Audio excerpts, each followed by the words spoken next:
dictatorial. The G8 is basically founded as a sort of economic self-interest club, looking at problems for the West resulting from the 1970s oil crisis and the failure of the gold standard in 1973. It got together the world's most powerful industrialised democracies: the US, the UK, Italy, Germany, France and Japan.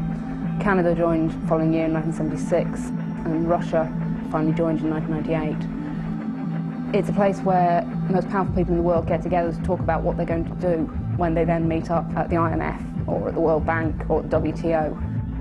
The G8 is only accountable insofar as if you believe that the systems that we have are democratic.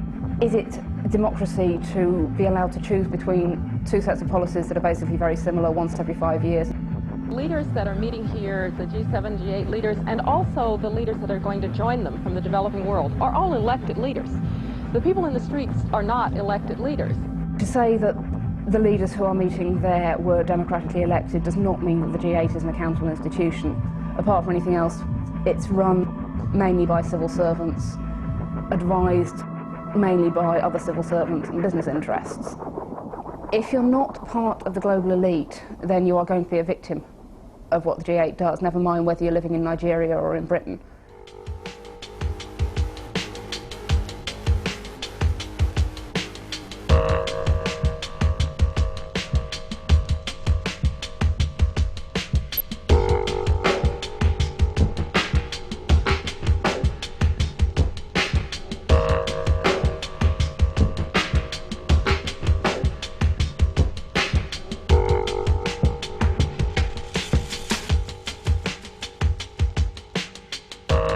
I manifestanti sono venuti a Genova con l'intenzione di manifestare per delle ragioni ben precise. 1,3 miliardi di persone vivono con meno di $1 al giorno, 800 milioni di persone non hanno l'acqua, c'è una povertà totale, no? E quindi è giusto manifestare. But because of the product of frustration, that's why people are coming out. 10 or 20 years ago, you don't have this kind of thing. Why is it happening? Have they answered that question? Nobody's interested in violence, nobody's interested in any disruption. But it's a product of frustration. For example, migrant workers coming to Europe.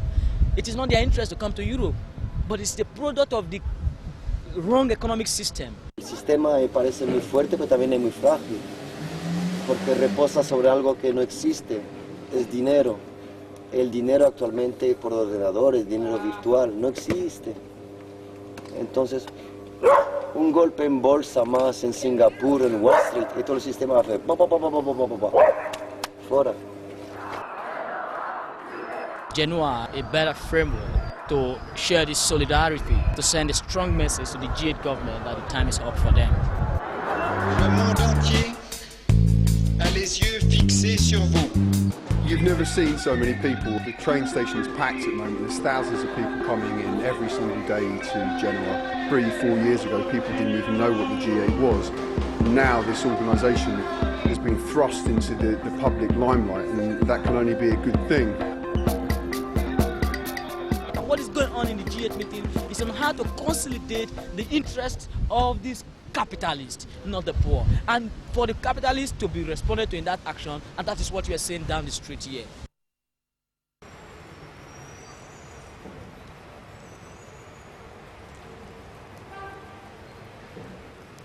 A Genova sono state create due zone.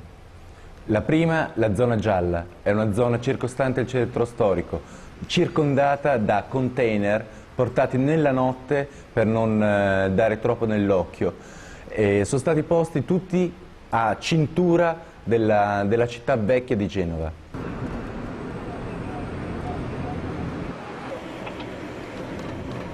La seconda zona è quella più interna, più al centro, la zona rossa. A difesa della zona rossa sono state erette queste barriere alte 4 metri. Dentro nessuno, soltanto polizia, ogni tipo di polizia. Carabinieri, poliziotti, guardie di finanza, vigili del fuoco, ogni tipo di polizia era lì per proteggere gli 8 grandi della terra. Just taking a wander down now into the part of town that's the Red Zone. that part of town basically is going to be completely shut off to anyone except locals and people working there for pretty much 4 or 5 days, and today is the last chance that we'll have to have a look. The way they're keeping everyone out of the whole area for the duration and the way they're cleaning it up, it reminds me of when dignitaries visit third world countries or second world countries where whole areas can be kind of blocked off with screens almost, so the dignitaries won't see anything that might embarrass either them or the country that they're visiting. Intanto ciò che è rimasto brutto si copre. Sulla facciata del condominio di fronte a Palazzo Ducale, sede del vertice G8, stamane è comparso un grande telo, mentre il sindaco invita con lettera gli abitanti del centro a non stendere panni ai balconi, come chiesto dal presidente Berlusconi.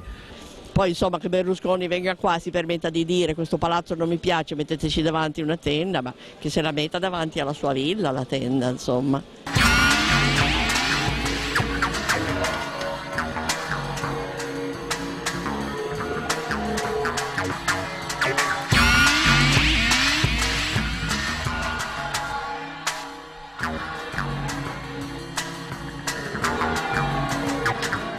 Ma comunque guarda, il delirio su tutte le barriere, le barriere, scusa, le barriere sono state veramente un delirio, una cosa schifosa. Io mi sono trovata all'1 del mattino in piazza Corvetto con tutti questi operai, poverini, cioè operai, capisci, precettati per tirare su queste barriere, poi con la fiamma ossidrica sentivi solo questo rumore perché non sentivi nient'altro, capito?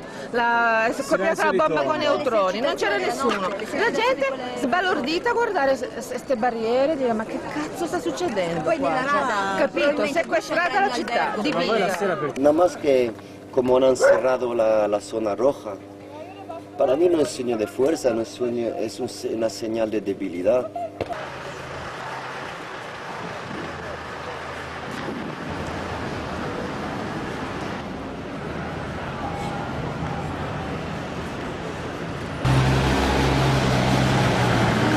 C'è tanta paura, c'è tanta apprensione, la gente non capisce bene perché sta succedendo questo, è arrabbiata, impaurita, non sa a chi dare la colpa, c'è chi se ne andrà, c'è chi si ribellerà, è una situazione molto difficile, molto poco chiara, ogni giorno i giornali dicono una cosa diversa e quindi ogni giorno succedono cose diverse.